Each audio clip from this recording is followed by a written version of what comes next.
Amém, Senhor.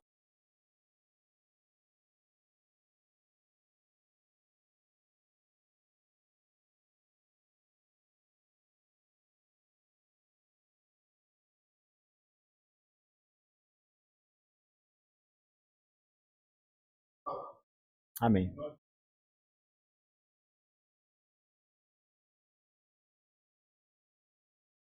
Amém.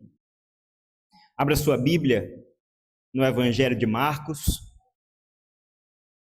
capítulo 13, que nós meditaremos hoje, irmãos, a partir do versículo 3 até o versículo 13. Marcos, capítulo 13, versículos 3 a 13.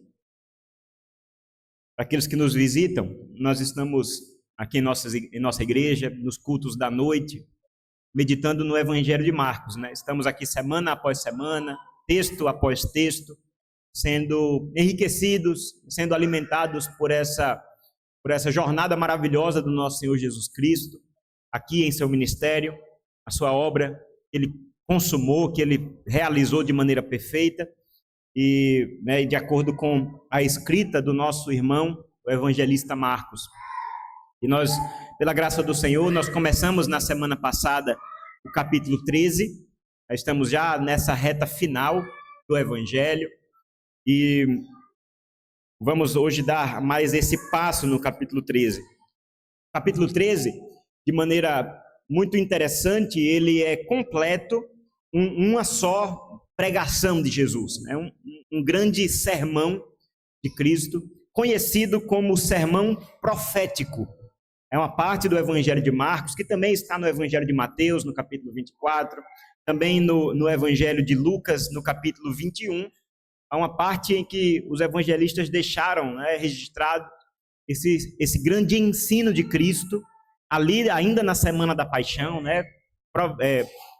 Alguns dias no futuro, Cristo mesmo vai ser ali crucificado, e ele deixa esse ensino importante, urgente, acerca das coisas do fim. Sermão profético, irmãos. Vamos ler a palavra do Senhor? Marcos capítulo 13, versículos 3 a 13, diz assim a palavra. Jesus estava sentado no Monte das Oliveiras, diante do templo, quando Pedro, Tiago, João e André lhe perguntaram em particular: Diga-nos quando essas coisas vão acontecer e que sinal haverá quando todas elas estiverem para se cumprir. Então Jesus começou a dizer-lhes: Tenham cuidado para que ninguém os engane. Muitos virão em meu nome, dizendo, sou eu, e enganarão a muitos. Quando vocês ouvirem falar de guerras e rumores de guerras, não se assustem. É necessário que isso aconteça, mas ainda não é o fim. Porque nação se levantará contra nação e reino contra reino. Haverá terremotos em vários lugares e também fomes. Essas coisas são o princípio das dores. Estejam de sobreaviso, porque as pessoas os entregarão aos tribunais e às sinagogas. Vocês serão açoitados e por minha causa serão levados à presença de governadores e reis, para lhes servir de testemunho. Mas é necessário que primeiro o evangelho seja pregado a todas as nações. Quando, pois, levarem vocês para os entregar, não se preocupem com o que irão dizer, mas digam o que lhes for concedido naquela hora, porque não são vocês que estão falando, mas o Espírito Santo. O irmão entregará à morte outro irmão, e o pai entregará o filho. Haverá filhos que se levantarão contra os seus pais e os matarão. Todos odiarão vocês por causa do meu nome. Aquele, porém, que ficar firme até o fim, esse será salvo. Até aí, irmãos, a leitura da palavra do Senhor. O texto, é claro que desperta aqui o nosso temor e o nosso desejo é que o Senhor fale ao nosso coração. Por isso, vamos orar mais uma vez? Vamos pedir que o Senhor esteja nos guiando com seu Espírito a toda verdade, a uma compreensão mais profunda da sua palavra. Vamos orar. Senhor Deus, mais uma vez, Pai, na tua presença, nós te pedimos que o teu Espírito Santo nos encha, Pai, e nos guie a toda verdade. Nós lemos a tua palavra, lemos o texto sagrado, te pedimos que o Senhor esteja também com os nossos corações, para nos fazer ouvir com atenção a pregação da palavra, nos faça compreendê-la, apesar das nossas dificuldades, apesar da nossa limitação, do nosso pecado, que o Senhor seja o nosso mestre, Senhor, nessa noite. E possamos, acima de tudo, ter a nossa esperança aqui fortalecida em Ti, Senhor. E possamos fazer esse bom uso da palavra do Senhor, porque é a nossa regra de fé e de prática, é a espada do Espírito, inspirada por Deus, a ferramenta que o Senhor usa para moldar a nossa vida, para fortalecer a nossa fé. Faz isso, Senhor, nessa noite, é o nosso desejo. Em nome de Jesus. Amém.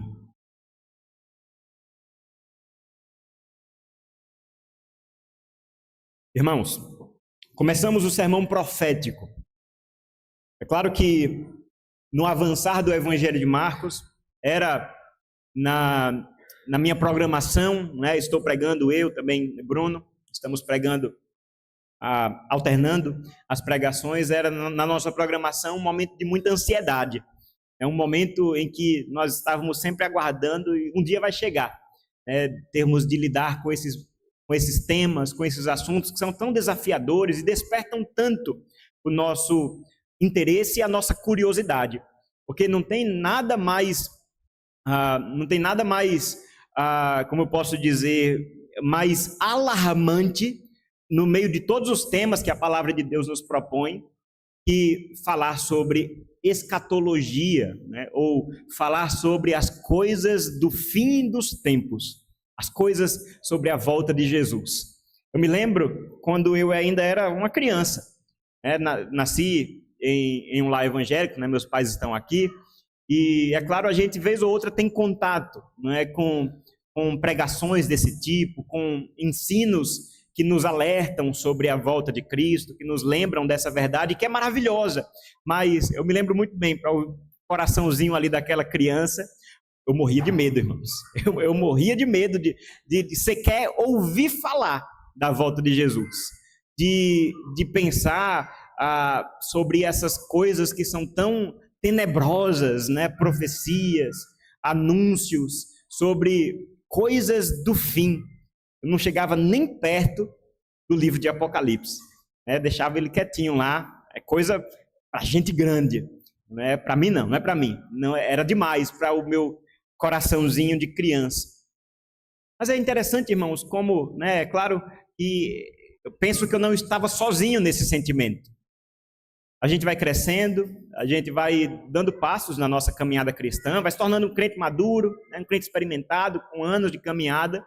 Mas é interessante como esse medo, ele deixa de ser bobo, é claro, né? Deixa de ser ingênuo, mas ele, de certa maneira, continua lá. Nós, muitas vezes, temos um certo receio de tocar nesse assunto, de falar das coisas sobre a volta de Jesus, especialmente sobre os sinais, especialmente sobre aquilo que deve fazer com que o nosso coração esteja em alerta. E é interessante, nós continuamos com medo, com esse assombro acerca das coisas do fim. Como deve ser o nosso coração? Qual deve ser a nossa atitude diante dessa verdade que ela é pregada na palavra do Senhor? Nós temos o livro de Apocalipse, é claro, não é, que nos fala de maneira muito mais profunda, né, de maneira mais dedicada acerca do fim, mas de Gênesis a Apocalipse, nós temos a palavra do Senhor sempre nos alertando sobre o fim da história, sempre nos afirmando que nós estamos caminhando para esse grande clímax, esse grande encerrar da história, encerrar do tempo. Nós não precisamos, nós não devemos, na verdade, ignorar esse fato. Antigo e Novo Testamento, os evangelhos. Veja, nós estamos aqui no Evangelho de Marcos, podemos ler no Evangelho de Mateus, no Evangelho de Lucas, no Evangelho de João também, profecias acerca do retorno glorioso do Salvador Jesus. Perceba, irmãos, não há também assunto que é alvo de mais desvios, de mais equívocos do que a escatologia. Especialmente nesses tempos em que hoje nós temos a facilidade de produzir conteúdo, de produzir discursos. Você pode, de repente, criar algum vídeo, né? Hoje tem a inteligência artificial para isso, né? E procura depois, né, no Google, procura depois no YouTube, os sinais. E aí você vai ter vídeos que são alarmantes, né, que sempre com um tom de voz, né, com uma trilha sonora, né, bastante tenebrosa, e aí você fica com medo, né? Ai de mim, se fosse, né, se tivéssemos isso na infância. Mas veja, isso traz visualizações, isso vende, isso chama a atenção. Pergunta de novo: qual deve ser a nossa atitude? Qual deve ser a atitude, a inclinação do nosso coração diante desse tema que nos fascina, ao mesmo tempo que nos assombra, ao mesmo tempo que desperta a nossa curiosidade e revela também a nossa limitação de dizer: eu não sei de nada sobre isso, né? Eu estou fora, né? Me bote para falar de missões, me bote para falar de vida cristã, me bote para falar sobre família, me bote para falar sobre santidade, mas não vamos falar de escatologia, não. Tem crente que pensa assim, não é? Irmãos, há para nós um grande proveito em lembrarmos da verdade de que Cristo Jesus voltará. Há para nós um grande proveito para hoje, para a nossa vida do dia a dia, para a nossa vida diante do Senhor, para a nossa vida como testemunhas de Cristo nesse mundo, como sal e luz dessa terra. Há para nós um grande proveito vivermos à luz dessa verdade. Nós estamos cada dia mais próximos da volta de Jesus. Você crê nisso? Você crê nisso? E essa verdade chega para você como? É uma pergunta que nós devemos fazer. Qual é o sentimento? Qual é a sensação que vem no nosso coração? É o medo? É o assombro? É a preocupação? Eu preciso resolver minhas coisas logo, preciso viver minha vida, aproveitar os meus tempos, porque vai que Jesus volta logo, né? Vai que os profetas do nosso tempo estão certos e Jesus pode voltar a qualquer momento. E aí o jovem sempre pensa, né? Jesus vai voltar antes de eu casar, Jesus vai voltar antes de eu ter o meu primeiro filho, Jesus vai voltar antes disso ou daquilo, antes de eu me estabelecer, né? Esse assunto traz ansiedade, irmãos. Estamos começando hoje, propriamente, né, de maneira própria, o sermão profético de Jesus. É claro, não vou esgotar tudo hoje, nós ainda teremos as semanas pela frente. Hoje vamos ficar apenas pelo princípio das dores. É sobre isso que nós vamos falar hoje, irmãos, sobre sinais da volta de Cristo.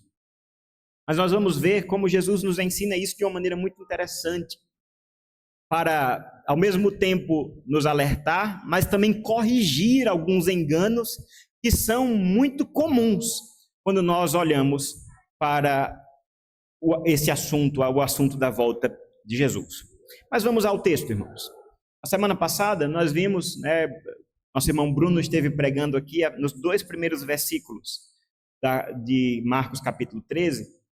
Nós vimos ali aquela cena muito interessante, como Jesus e os seus discípulos estão passando em Jerusalém e veem o templo construído, né, um edifício maravilhoso, enorme, o templo no meio do Monte Sião, ali reformado por Herodes, orgulho, né, da Judeia, e os discípulos olhavam para Jesus dizendo: Jesus, é maravilhoso, né, esse templo.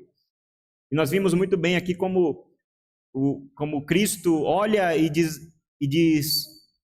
não vai ficar pedra sobre pedra. É claro que Jesus estava ali alertando aqueles homens e que aquilo que aconteceria realmente algumas dezenas de anos no futuro.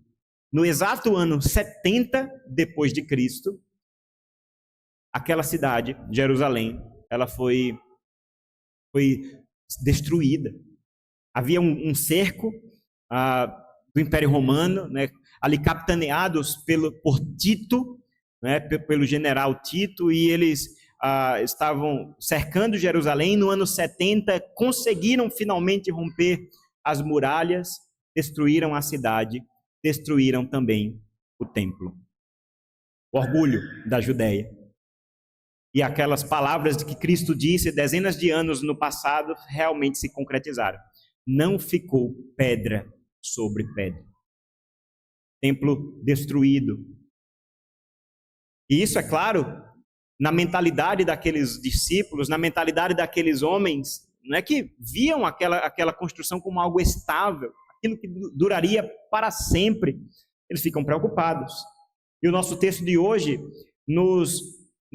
ele inicia exatamente com uma provocação, uma pergunta desses discípulos. Nós vemos que Jesus, nos diz o versículo 3, estava no Monte das Oliveiras, um monte que ficava ali relativamente próximo à muralha da cidade de Jerusalém, um lugar um pouco elevado, de onde você podia ver do outro lado do vale aquela maravilha que é o templo, né? Eu fico imaginando os discípulos pensando, não vai ficar pedra sobre pedra? Como assim?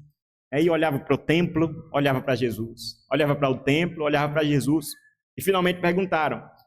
A palavra nos diz que Pedro, Tiago, João e André perguntam em particular a Jesus: onde é que vai acontecer tudo isso? Diga quando essas coisas vão acontecer e que sinal haverá quando todas elas estiverem para se cumprir. É claro, eles estavam preocupados.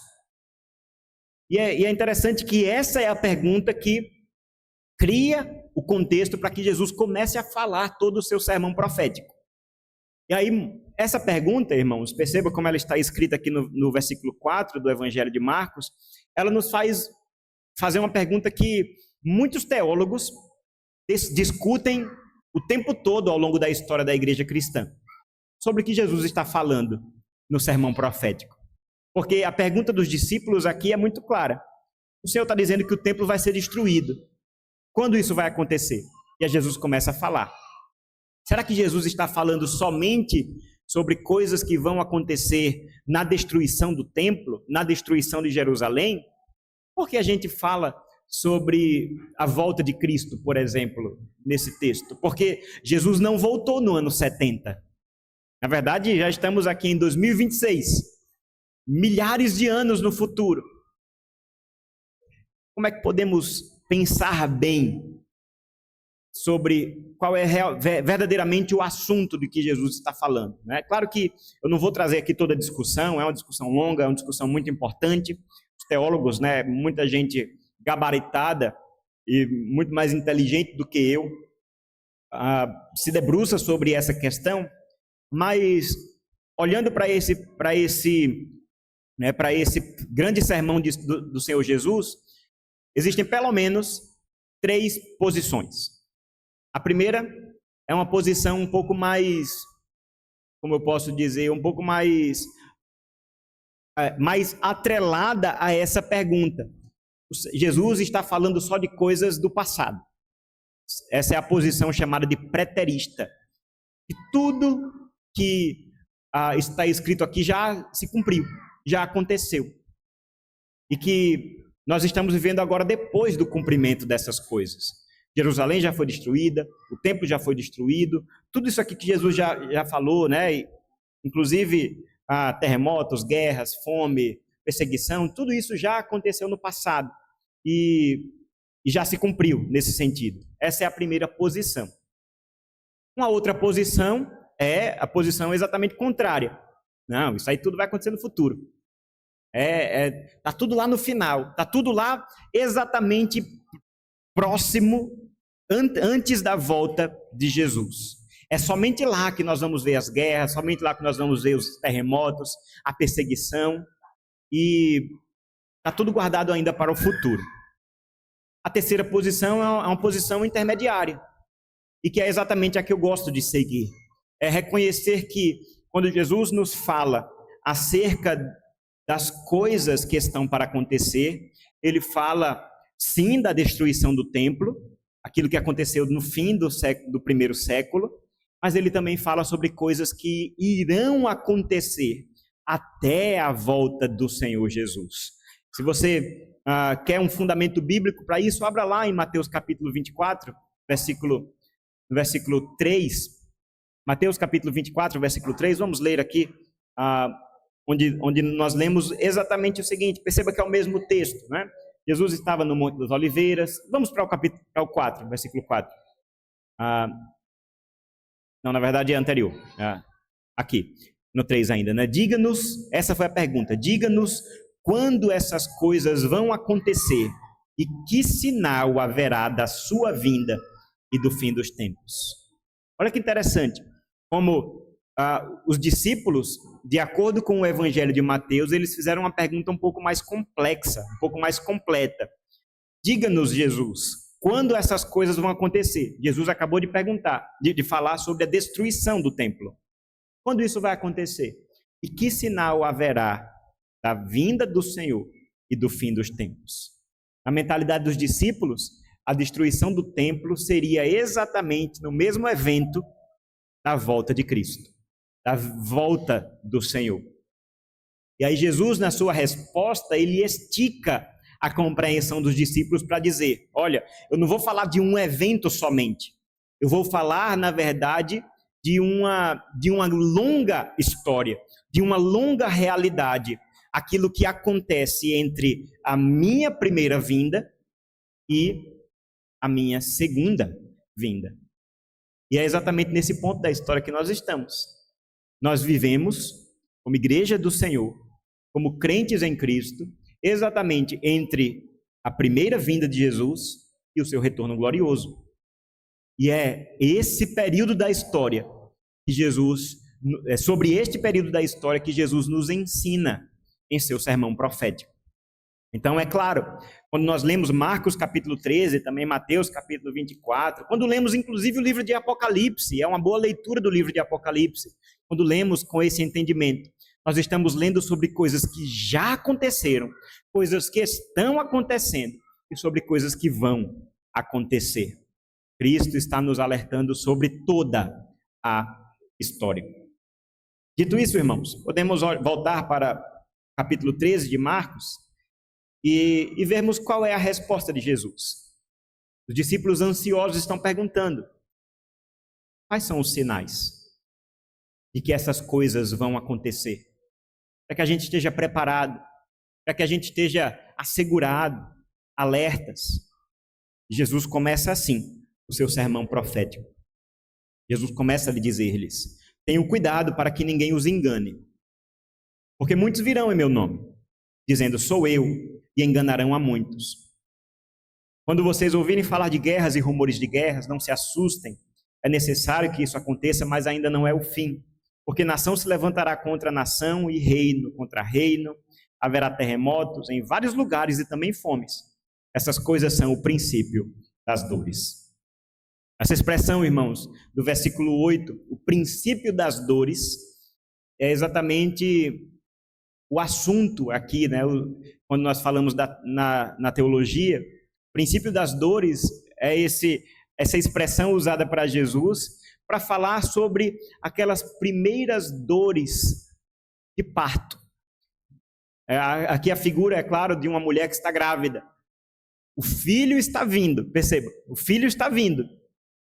Começa aquelas primeiras contrações, aquelas primeiras dores, mas é apenas o início.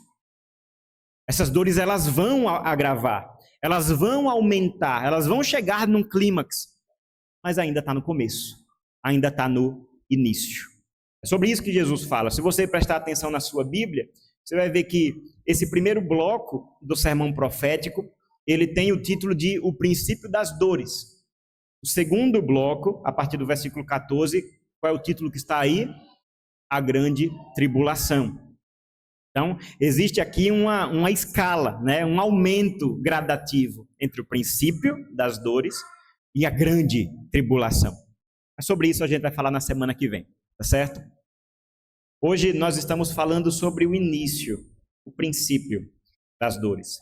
E é interessante que Jesus começa a listar esses sinais.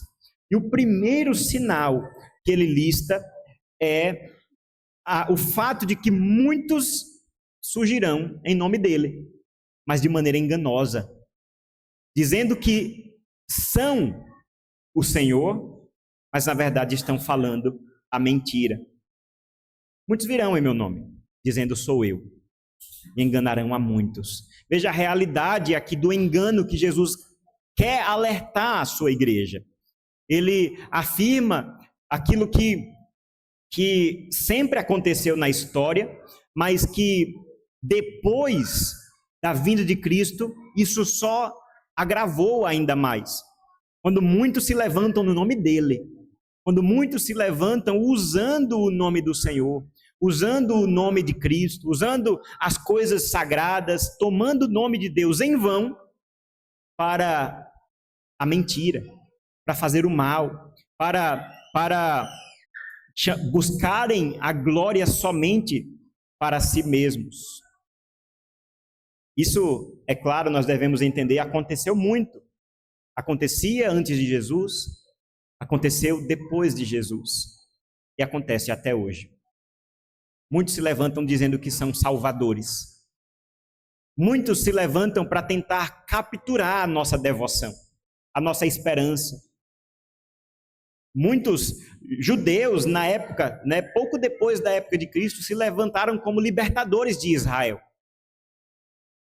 como grandes generais, como líderes revolucionários, como grandes religiosos, como pessoas que eram carismáticas e arregimentavam multidões para lutar contra a tirania do Império Romano. E muitos eram levantados como Messias. O Messias não era aquele Jesus de Nazaré, porque ele não cumpria as expectativas. Porque ele veio, pregou o amor, pregou um discurso de obediência à lei de Deus, mas o que a gente quer é sangue. O que a gente quer é pegar em armas para lutar contra o Império Romano. Então, quando vinha alguém, um libertador, que carregava esse discurso, acontecia exatamente isso que Jesus falava aqui. Enganariam a muitos. E de fato muitos foram enganados. Hoje também muitos são enganados. E aqui, irmãos, eu já aproveito para falar qual é a grande ênfase dessa pregação. Perceba, lembra do Marcos criança, assustado sobre as coisas da volta de Jesus. Por que a gente tem medo desse assunto? De repente você pode me responder, porque fala de guerras, fala de fome, fala de problemas, de sofrimento, um sofrimento sendo agravado, nos fala de uma grande tribulação. E isso, é claro, faz o nosso coração tremer um pouquinho. Mas perceba que Jesus ele vai falar aqui de guerras, vai falar de fome, vai falar de terremotos. Jesus vai falar de traição no meio de famílias. Jesus vai falar de tudo isso. Mas ele não diz, tenham cuidado com a guerra, tenham cuidado com a fome, tenha cuidado com o terremoto. A única coisa que Jesus diz é, tenha cuidado para que ninguém os engane. O que é que Jesus está preocupado quando ele nos fala sobre essas coisas? Não é com o nosso conforto, não é com a nossa segurança, é com a nossa lealdade, é com a nossa fidelidade a Ele, nossa fé. Tenham cuidado para que ninguém engane os discípulos de Jesus, porque muitos virão tentando nos capturar, tentando nos seduzir, enganarão a muitos. Ele continua falando, e aí agora sim, sobre guerras, rumores de guerras. Perceba aqui, se diante do engano é uma linguagem de alerta, tenham cuidado, quando ele fala das guerras, não se assustem. Não se assustem. Porque é necessário que isso aconteça, mas ainda não é o fim. É interessante, irmãos, quando nós pensamos nesse assunto, a questão das guerras. Basta acontecer alguma reviravolta na geopolítica internacional, tem acontecido muitas ultimamente, quando a gente abre o jornal, vê uma notícia, recebe um vídeo no WhatsApp e diz assim, olha, o país tal entrou em guerra com o outro país. É interessante como, normalmente, no meio dos crentes, sempre vem essa postura de, tá vendo? Jesus está voltando, está perto. Tudo bem, eu concordo, né? Jesus vai voltar. E esse deve ser o nosso anseio. A cada dia nós estamos mais próximos da volta de Cristo, concordo, e que bom que é assim. Mas olha a linguagem de Cristo quando ele diz, haverão guerras, rumores de guerras, e vocês vão ouvir falar sobre isso. Mas não se preocupem, não se assustem, porque isso vai acontecer, mas não é o fim. Então, quando a gente abre o WhatsApp e vê lá mais uma notícia de guerra, a gente tem que lembrar dessa verdade do Senhor. Não é o fim. Na verdade, isso é o princípio. Na verdade, isso daí acontece desde que o mundo é mundo. São as dores de parto. É o mundo chacoalhando.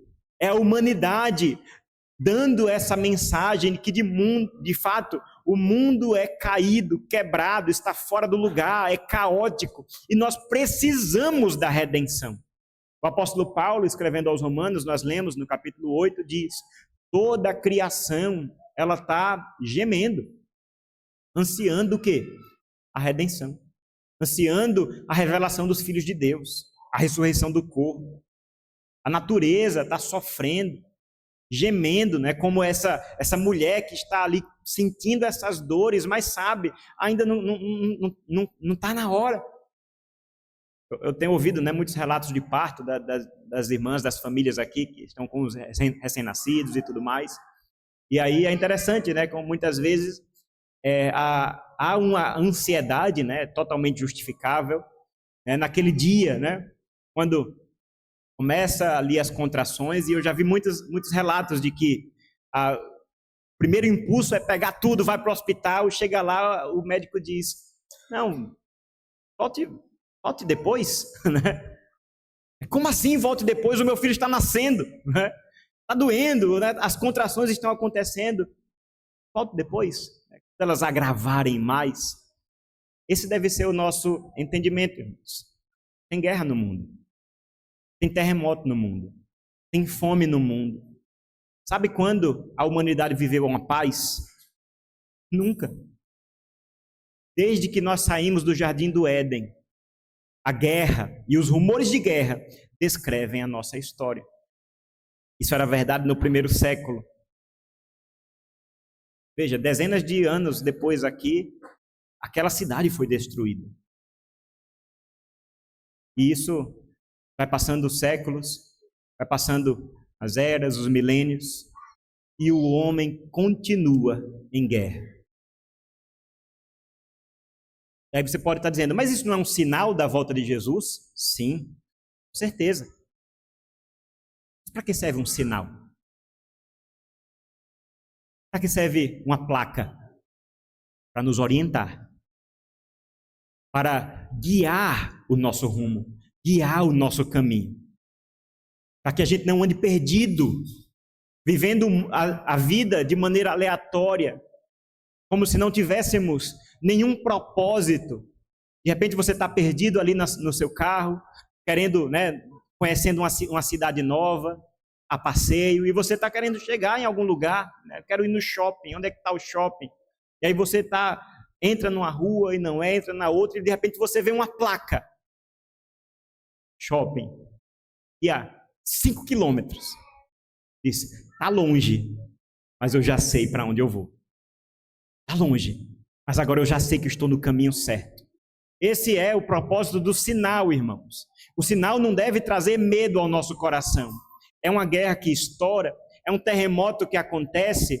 O crente deve olhar para tudo isso. Ok, eu sei. Isso não me assusta, porque o meu Senhor já me consolou sobre isso.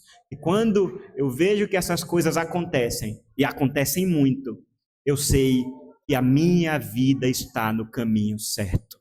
Eu sei que no fim da história, nós estaremos juntos do Senhor.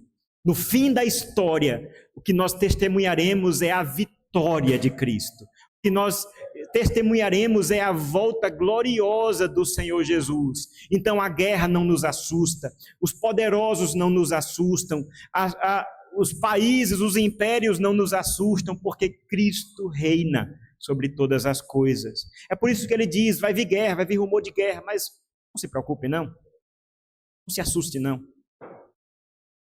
Isso é só o princípio das dores. É interessante como Jesus ele vai aqui, ele vai mudando a sua entonação. Para algumas coisas é alerta, é cuidado. Para outras, calma, confie. O engano, perigo. A mentira, o erro no meio da igreja, cuidado. Mas a guerra, o terremoto, não se preocupe. Há mais um sobreaviso aqui no versículo 9. O Senhor Jesus diz, estejam de sobreaviso, porque as pessoas os entregarão a tribunais e às sinagogas. Vocês serão açoitados e por minha causa serão levados à presença de governadores e reis, para lhes servir de testemunho. Aqui nós vemos mais uma vez o tom de alerta voltando. Jesus nos alerta agora sobre a perseguição. Perseguição à igreja. Jesus é aquele que está sendo perseguido enquanto está falando essas palavras. Nós já vimos ao longo do Evangelho de Marcos quanto Cristo já foi alvo de conspiração, tentativas de pegá-lo em alguma cilada, tentativas de descrédito. Homens estão buscando matar o Senhor Jesus. Mas ele mesmo já disse, o discípulo não é maior do que o seu mestre. Se odeiam o mestre, também odeiam o discípulo. Nesse mundo, irmãos, que jaz no maligno, nós devemos reconhecer que a perseguição é um fato. É uma certeza. Jesus está nos alertando a isso. Os crentes serão levados aos tribunais, os crentes serão levados ao juízo, serão perseguidos, açoitados por minha causa. E aí, de repente, alguém pode dizer, realmente, então, quando chegar essa perseguição, a gente tem que ficar preocupado. Quando chegar, a gente vai saber que vai estar próximo da volta de Jesus. Mas é interessante, irmãos, nós pensarmos em uma outra perspectiva. Porque quando a gente pensa dessa maneira, nós somos muito limitados e pequenos. A gente está pensando na nossa realidade. A gente está pensando na nossa liberdade que nós temos aqui. E é claro, nós somos realistas. No nosso país, não há uma perseguição tão grave do Evangelho. Nós enfrentamos, é claro, dificuldades, perseguições, seja no ambiente familiar, no ambiente acadêmico, no ambiente profissional. Porque nós somos crentes? Sim, com certeza. Mas nós ainda não estamos sendo mortos por causa do Evangelho. Nós ainda não estamos sendo presos por causa do Evangelho. Me entenda, tem muito evangélico preso, né? Mas não é por causa do Evangelho. Porque são criminosos. No Brasil, nós gozamos de uma liberdade, estamos aqui cultuando ao Senhor, as portas estão abertas. Nós aceitamos quem quiser entrar aqui. É bem-vindo. Não ficamos preocupados. Será que é um espião que veio para nos ouvir e de repente descobrir que nós somos cristãos? Nós temos a nossa igreja registrada no cartório. É público, dá para quem quiser ver. Nós divulgamos os nossos conteúdos, as nossas pregações. Essa pregação mesmo vai estar no YouTube, de repente, né, daqui a pouco. E está lá para quem quiser ver. Muitas vezes nós dizemos, mas essa perseguição vai chegar. Sim, eu creio, vai chegar. Mas nós precisamos entender também que ela já chegou para muita gente. Para muitos irmãos nossos, irmãos. Para muitos crentes, como eu, como você. Não existe um ser cristão sem ser perseguido. Para muita gente, viva hoje, que está, de repente, agora mesmo reunido em culto, não com as portas abertas, escondidos, em cavernas, em casas, em sepulturas, estão ali adorando o mesmo Deus que nós estamos adorando agora. Estão ali pedindo ao Senhor que os guarde no meio da perseguição, porque não entendem o que é ser crente sem ser perseguido. Essa perseguição já chegou, irmãos. Mais uma vez, essa realidade descreve aquilo que os crentes enfrentam em todos os séculos. Esses discípulos que estão ouvindo as palavras de Jesus, Pedro, Tiago, João, André, todos eles serão extremamente perseguidos. Dos apóstolos de Cristo, todos eles, com exceção de João, eles vão morrer sendo executados por causa do Evangelho. Cada um do seu modo, cada um da sua maneira. Tiago, esse que está aqui ouvindo, vai ser o primeiro. Ainda no livro de Atos. Vai conhecer a espada de Herodes. Então, irmãos, nós devemos reconhecer essa realidade, e essa realidade deve amolecer o nosso coração. A perseguição é um fato na vida da igreja. Cristo está aqui alertando. Seremos julgados, seremos condenados, seremos açoitados por causa de Cristo. Mas olha que interessante. O Senhor Jesus, ele avisa, alerta os crentes dessa realidade, ao mesmo tempo que oferece também um encorajamento, porque o versículo 10 nos diz, mas é necessário que primeiro o evangelho seja pregado a todas as nações. É necessário que o evangelho seja pregado a todas as nações. Quando a gente fala de sinais da volta de Cristo, normalmente a gente sempre pensa em sinais que nos lembram do sofrimento, nos lembram da perseguição. Mas nós também precisamos compreender que há sinais que são graciosos, que nos falam da generosidade e da bondade do Senhor. Aqui um excelente sinal que deve estar no nosso coração, a gente tem que orar por isso. O evangelho sendo pregado a todos os povos.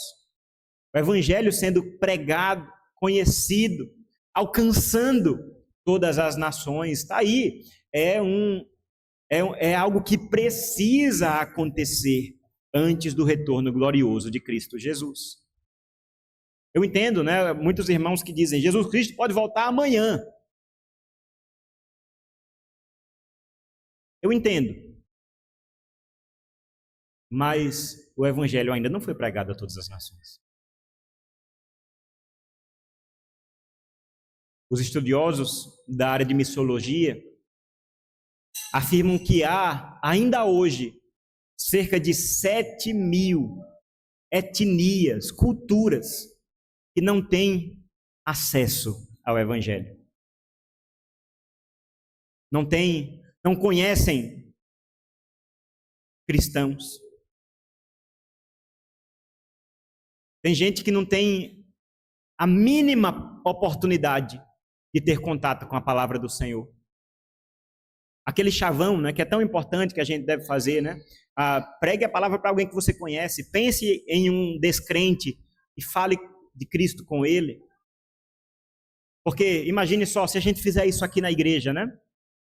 Quantas pessoas nós temos aqui? Se cada um pregar o evangelho para outra pessoa, essa pessoa, pela graça do Senhor, chegar à fé, a gente vai dobrar o nosso número, né? Porque é um mais um. Então, a gente dobra. Se a gente faz isso no mundo todo, a gente alcança, de repente, todas as pessoas. E os missiólogos da área de povos não alcançados dizem, não, isso na verdade é uma ilusão. Se todo cristão, se todo crente pregar e converter, né, uma pregação bem sucedida, e converter mais uma pessoa, ainda milhões e milhões de pessoas ainda não ouviriam o evangelho. Não estou dizendo de ouvir e não crer. Não ouviriam o evangelho. Porque tem milhões e milhões de pessoas que não conhecem um crente. Sabe nem o que é isso. Aí um sinal da volta de Cristo que nós devemos ansiar. Deve ser assunto de nossas orações. Deve ser assunto do nosso desejo, do nosso anseio, para que o evangelho seja pregado a todas as nações. O Senhor Jesus, no seu sermão no evangelho de Mateus, o texto paralelo a esse é: e o evangelho do reino será pregado a todas as nações como testemunho, e então virá o fim. Perceba, irmãos, é um sinal que nos fala da graça do Senhor. Nós estamos nessa época, a época da pregação do evangelho, a época em que o evangelho está rompendo barreiras, a época em que o evangelho está alcançando essas nações. E isso é também para nossa alegria, para que o nosso coração esteja aquecido. Nunca na história o evangelho foi tanto pregado como hoje. Nunca na história tantos povos não alcançados foram alvo da mobilização da igreja. Isso é maravilhoso, irmãos. Nós devemos compreender isso. Essa tarefa está avançando, está sendo completada.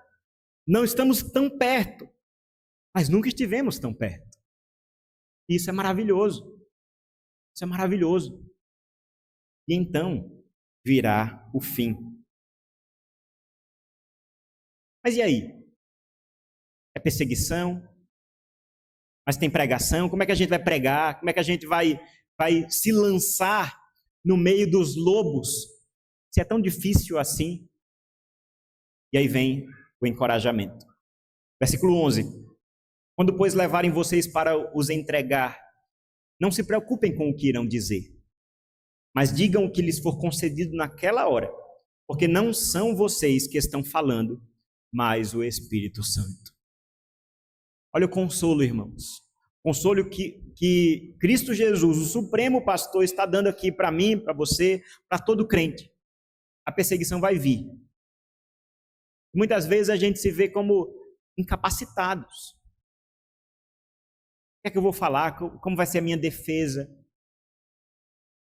Como eu posso falar do Evangelho? Jesus nos fala dessa obra maravilhosa do Espírito Santo. O Espírito Santo nos capacita a testemunhar. O Espírito Santo nos enche de poder para falarmos sobre Jesus, para pregarmos o Evangelho, mesmo diante de oposição, mesmo diante aqui de confronto no tribunal, quando vocês forem arrastados para serem acusados, o Espírito Santo estará com vocês. Esses homens, eles enfrentaram isso. Quantas vezes esses apóstolos foram açoitados, colocados diante de governadores e tiveram ali a oportunidade de pregar o Evangelho.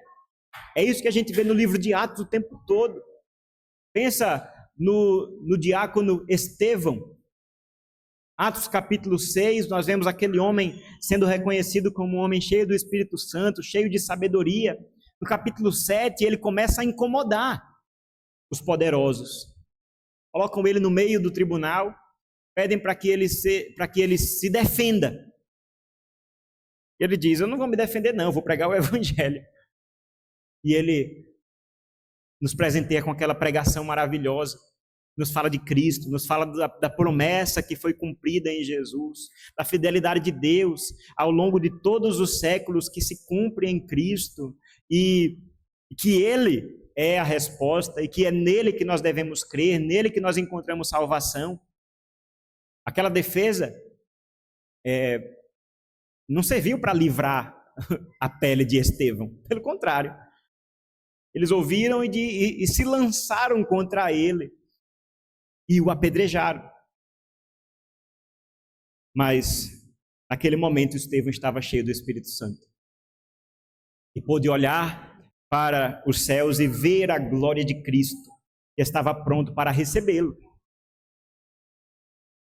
Assim, irmãos, nós devemos também compreender esse ministério maravilhoso do Espírito Santo em nossas vidas. Diante da nossa limitação, diante da nossa incapacidade, a gente tem que confiar no Espírito. Mas perceba, aqui não é uma questão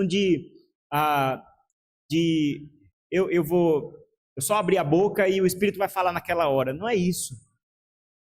Porque o Espírito Santo, ele trabalha de uma maneira muito, muito clara nas Escrituras.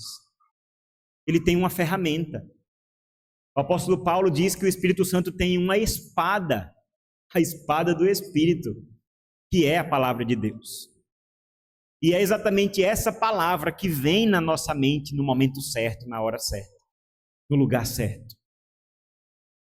A gente não pode, lendo esse texto, dizer: não preciso me preocupar em testemunhar, não preciso me preocupar em pregar o evangelho, em preparar nada, porque o Espírito Santo vai falar. Então, aí o crente olha para esse texto e diz assim: não preciso estudar, não preciso ler a Bíblia, não preciso ir para a escola dominical, não preciso ouvir pregação, não preciso de nada disso, não preciso me alimentar da palavra, porque o Espírito Santo vai falar. Aí chega diante de uma perseguição, diante de uma confrontação, como muitas vezes nós somos confrontados, né? De repente é um conhecido, um familiar que pergunta: que história é essa de ser crente? E a gente é envergonhado, porque não tem nada para falar, porque está vazio. E aí, se você olhar e dizer: mas o Espírito Santo não falou, você não pode tentar o Senhor. Como é que você vai falar de algo que você não sabe? Como é que você vai falar sobre algo que você não busca? O Espírito Santo, de fato, tem esse ministério, capacitar os crentes à pregação. Mas nós lemos, inclusive, hoje pela manhã, lá no Evangelho de João, quando Jesus fala aos discípulos sobre o ministério do Espírito Santo, ele diz: eu vos enviarei um outro Consolador, e ele vos fará lembrar de tudo que eu vos ensinei. Olha o que o Espírito Santo faz. O Espírito Santo faz com que a palavra do Senhor, que já está no nosso coração, ela suba para a nossa mente e saia pela nossa boca. É isso que o Espírito Santo faz, irmãos. Se não tem nada no coração, eu simplesmente sinto muito, porque o Espírito Santo não vai te usar. Por isso, há aqui, irmãos, um alerta para nós. Jesus está sendo bastante sério ao nos alertar dessa confrontação, dessa perseguição. Uma perseguição, um confronto que atinge até aquilo que é de mais sagrado para nós, que é a família. Versículo 12. O Senhor Jesus diz: um irmão entregará à morte outro irmão, o pai entregará o filho, haverá filhos que se levantarão contra os seus pais e os matarão. Isso está no mesmo contexto da perseguição. Tá certo? Aqui não é simplesmente um crime passional, não é como a gente vê nos noticiários. Na verdade, aqui é uma questão de perseguição ao evangelho. Um pai que entrega o seu filho por causa de Cristo, porque o filho é um crente. Pode parecer muito absurdo para nós, mas isso acontece. Os irmãos sabem, muitos sabem, eu tive o privilégio de conhecer Guiné-Bissau, um país africano. Estive lá durante um mês com os irmãos, ajudando a igreja, servindo a igreja, conhecendo. e tive ali a oportunidade de conversar com um jovem, adolescente na época, que disse o seguinte: olha,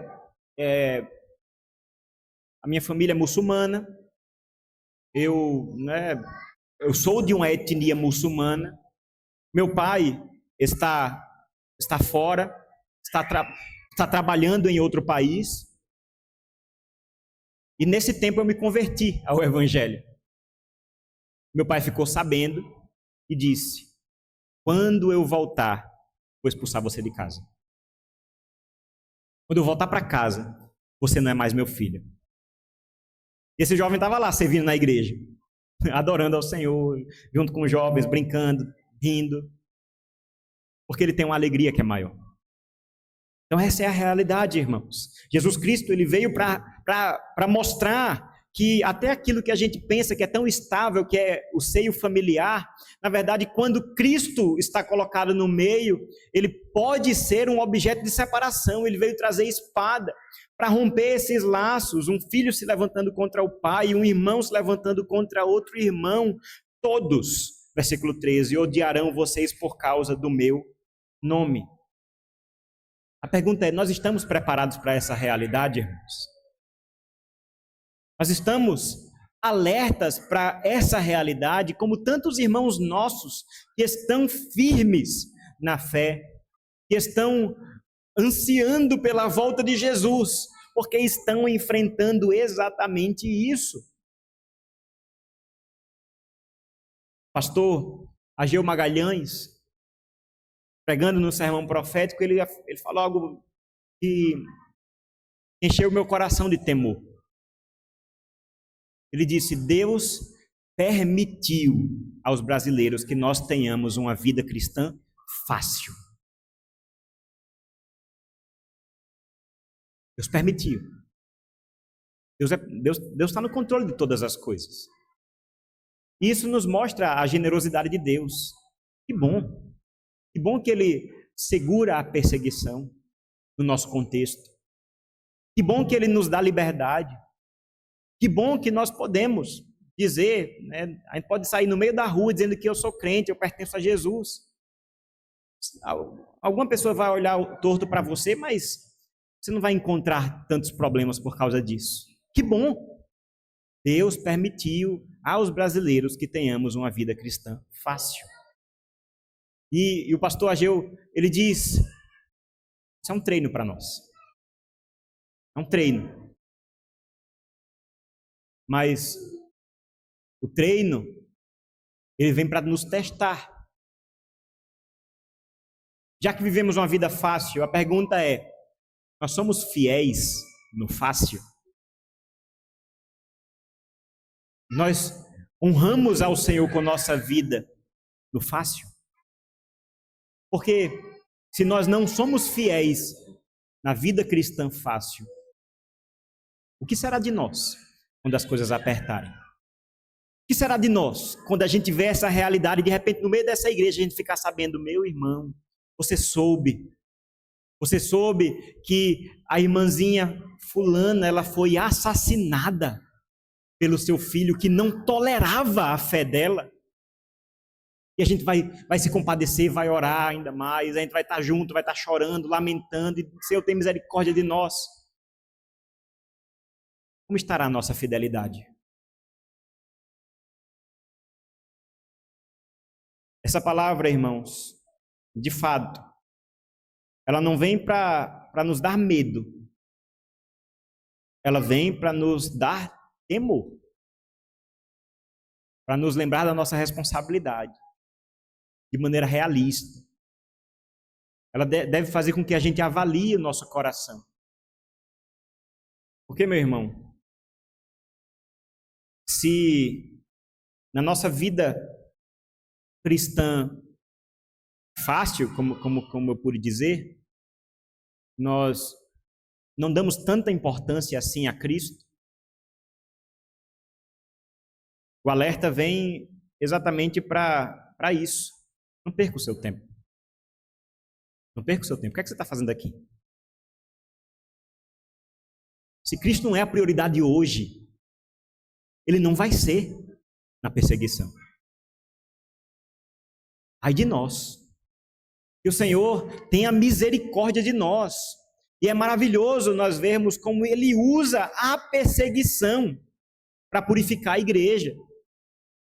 Porque é quando as coisas chacoalham que os falsos crentes vão embora. Ah, não é para mim não. Ser crente é isso, é sofrer, é passar por dificuldade, em nome de um homem que eu nunca vi. Não é para mim. Enquanto estava bonito, enquanto estava bonzinho, né? Enquanto era se reunir para cantar música bonita, enquanto era se reunir para comer bolo, fazer churrasco, estava ótimo. Perseguição não é para mim. Irmão, se esse é o seu pensamento, você possa buscar arrependimento. Arrependimento verdadeiro. E se nem isso você quer buscar, faça um favor a essa igreja. Vai embora. Cristo Jesus nos alerta. Nos alerta, irmãos, para que o nosso coração esteja devotado a Ele. Assim como esses irmãos aqui, com a espada no pescoço, continuavam dizendo: Cristo Jesus é Senhor. Meus irmãos, a palavra do Senhor nos diz aqui: aquele, porém, que ficar firme até o fim, esse será salvo. O Evangelho está aqui, irmãos. Aquele que perseverar, aquele que passar por todas essas coisas. Estamos falando dos princípios das dores. Vai ter ainda a grande tribulação. Mas aquele que perseverar até o fim vai ser salvo. E não é, irmãos, uma salvação pelas obras. Não é uma salvação pelo esforço próprio. Mas é aquele lembrete de que no fim de tudo isso haverá salvação.